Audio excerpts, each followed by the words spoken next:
All right, in another shocking triple talaq case, after having refused to accept triple talaq over phone, a woman was allegedly attacked with acid by her in-laws in UP's Pilibhit. The woman, a mother of 14-year-old, has also alleged that they used to assault her. By they I mean her in-laws. They allegedly used to assault her after she refused to leave her husband, who currently lives in New Zealand. On the complaint filed by the victim, the UP police has begun its investigation into the matter. 12-13 दिन से अपने ससुराल आई थी court के order से रहने के लिए।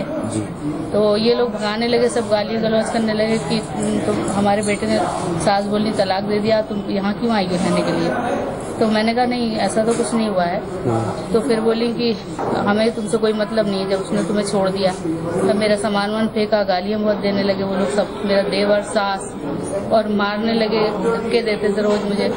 फिर इन्होंने क्या किया कि एक डब्बा लाए, उसमें तेजाब भी था। तेजाब इन्होंने मेरे आगे से फेंका पहले, तो मैं थोड़ा सा मेरे कपड़ों में आ गया। उसके बाद मैं डर के सीधे भागी जब पलट के, तो उन्होंने मेरे पीठ पे डाल दिया। ससुराल में रह रही थी तो वहाँ पर पति के जो भाई और उनके परिजनों से उनका झगड़ा हुआ, और जो उनके बीच में विवाद तो था ही विवाह के बाद। उस विवाह के बाद उन्होंने उनके साथ मारपीट करी है, और उन्होंने ये भी आरोप लगाया है कि उनके ऊपर तेजाब डाल दिया गया है, जिससे वो बच गई हैं। और तेजाब उनके पीठ के हिस्से पे कहीं पे उन्होंने डालना बताया, तो जिसके लिए मेडिकल करके अभियोग पंजीकृत करा के कार्रवाई करी जा रही है। So another shocking case of triple talaq emerging from UP's Pilibhit. This time a woman who is a mother of a 14-year-old has alleged that her husband, who lives in New Zealand, has divorced her. All right, I'm also joined by a victim of triple talaq herself. Ma'am, thank you so much for speaking to India Today. आपका बहुत बहुत शुक्रिया India today से बात करने का। क्या आप बता सकती हैं आपके साथ क्या हुआ है? यस, मैं बताना चाहूँगी। एक्चुअली मेरी शादी हुई थी 1999 में। उसके बाद मैं अपने हस्बैंड के साथ अमेरिका चली गई थी। फिर मेरा बेटा हुआ वहाँ पर, और हस्बैंड जो है मुझे बहुत तंग करते थे वहाँ, और हमेशा जो है वहाँ की जो लाइफ थी ना, उसमें वो बिल्कुल चमक दमक में उसमें बिल्कुल चले गए थे वो। और अभी 2011 में वो मुझे यहाँ इंडिया छोड़ के चले गए मेरे बेटे के साथ। और उन्होंने ये कहा, मैं अमेरिका में थी उनके साथ, तो उन्होंने ये कहा कि मेरी जॉब अब न्यूजीलैंड में लग गई है, तो मैं अभी पहले जा रहा हूँ और सेटल होके मैं आपको बुला लूँगा वहाँ दोनों को। तो मैंने उनकी बात पे भरोसा कर लिया। उसके बाद उन्होंने कुछ दिन के बाद, मैं अपने ससुराल में ही रुकी थी, फिर 2-4 दिन के बाद मेरे ससुराल वाले मुझे भगाने लगे। वो ये कहने लगे कि हम इस बात की जिम्मेदार नहीं है, आप यहाँ से जाओ, या तो हस्बैंड के पास जाओ या अपने मायके जाओ, कहीं भी जाओ, हम नहीं रखना चाहते हैं। फिर मैंने हस्बैंड से बात की, तो वो ये कह रहे थे कि नहीं, मैं जो है तुमसे पीछे छुड़ाना चाहता था, और मैं अब नहीं बुलाऊंगा तुम्हें, क्योंकि मुझे यहाँ की लाइफ, यहाँ का हर चीज मैं अपने ढंग से जीना चाहता हूँ। तो मैं 6 साल से अपने मायके में थी। मेरे फादर हैं खटीमा में, वहाँ थी, और वहीं मेरा बच्चा भी पढ़ रहा था। अब मैं इतना ज्यादा परेशान हो गई, फिर मैंने कोर्ट में जो है एप्लीकेशन दी, तो उन लोगों ने मुझे एक कोर्ट का ऑर्डर हुआ है, हाई कोर्ट का, कि भी आप अब जाके अपने बेटे के साथ ससुराल में रहो।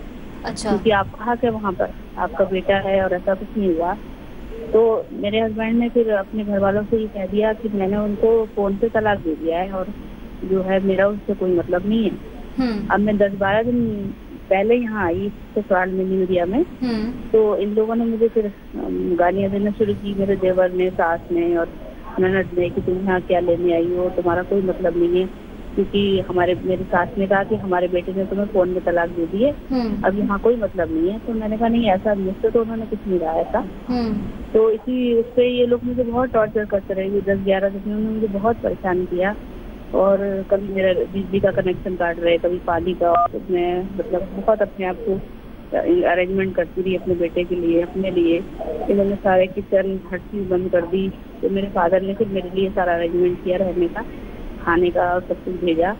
तो ये लोग इतना टॉर्चर कर रहे थे रोज, कभी मेरा सामान फेंक रहे थे, कभी मुझे गालियाँ दे रहे थे। अब परसों 14 अप्रैल को ऐसे हुआ, मैं घर में थी ससुराल में, तो मेरा बेटा चला गया मार्केट में देर के लिए कुछ लेने के लिए। तो ये सब लोग आ गए एकदम से। मेरे दोनों देवर आए, और देरानी आई मेरी, और मेरे ननद दादी और उसका हस्बैंड, ये लोग सब मुझे गाली गलौज करने लगे कि आप यहाँ से निकलो, क्योंकि मेरा बेटे के सामने फिर भी इतना वो नहीं कर पाते थे जी। तो उसके बाद जो है इन्होंने मुझे मारना पीटना शुरू कर दिया, धक्के देने लगे, मेरे सामान फेंक दिया बाहर और बुरी तरह से मारा सबने मिलके। और उसके बाद इन्होंने, मेरा देवर जो है एसिड लेके आया जी, तो उसने मेरे ऊपर फेंकने लगा। मैं एकदम पलट के दरवाजे की तरफ भागी। मैंने कहा अब कुछ नहीं हो सकता। आपने एक पुलिस सॉरी मैं आपको बीच में रोक रही हूँ, आपने एक पुलिस कंप्लेंट भी कराई है, तो अभी आपके इन-लॉज कहाँ पर है? अभी तो उनको अरेस्ट नहीं किया गया है, अभी वो वहीं हैं। ठीक, और मैं हॉस्पिटल में हूँ इस टाइम। ठीक है, ठीक है, मुझे पता नहीं चल पा रहा है उनका कुछ। ठीक है, मैंने सुना है कि वो लोग इधर उधर चले गए हैं कहीं। ठीक है, और मैंने FIR भी कराई उस दिन, मेरे है। साथ ऐसा हुआ है और उसकी जांच भी चल रही है अभी। तो अभी वही मैटर है। अब वो जो मेरा हस्बैंड है वो न्यूजीलैंड से, उसने ये कह दिया कि किसी के अंदर ये भी ताकत नहीं है कि कोई मुझे इंडिया वापस बुला भी सके, कि कौन सी गवर्नमेंट या कौन सी सरकार है जो मुझे जो है वापस बुला के दिखा दे, मेरा कोई कुछ नहीं बिगाड़ सकता। ठीक है, ये सब जी ठीक है। Thank you so much ma'am. हम उम्मीद करते हैं कि आपको न्याय मिले और आपके साथ जो भी हुआ है उसके आपको बहुत जल्दी न्याय मिले, और जिन्होंने आपके साथ किया है अत्याचार उनको भी सज़ा मिले, और उम्मीद करते हैं कि आपके साथ सब अच्छा ही हो। On that note we would like to wrap up this bulletin. Stay tuned to India Today for more news and update.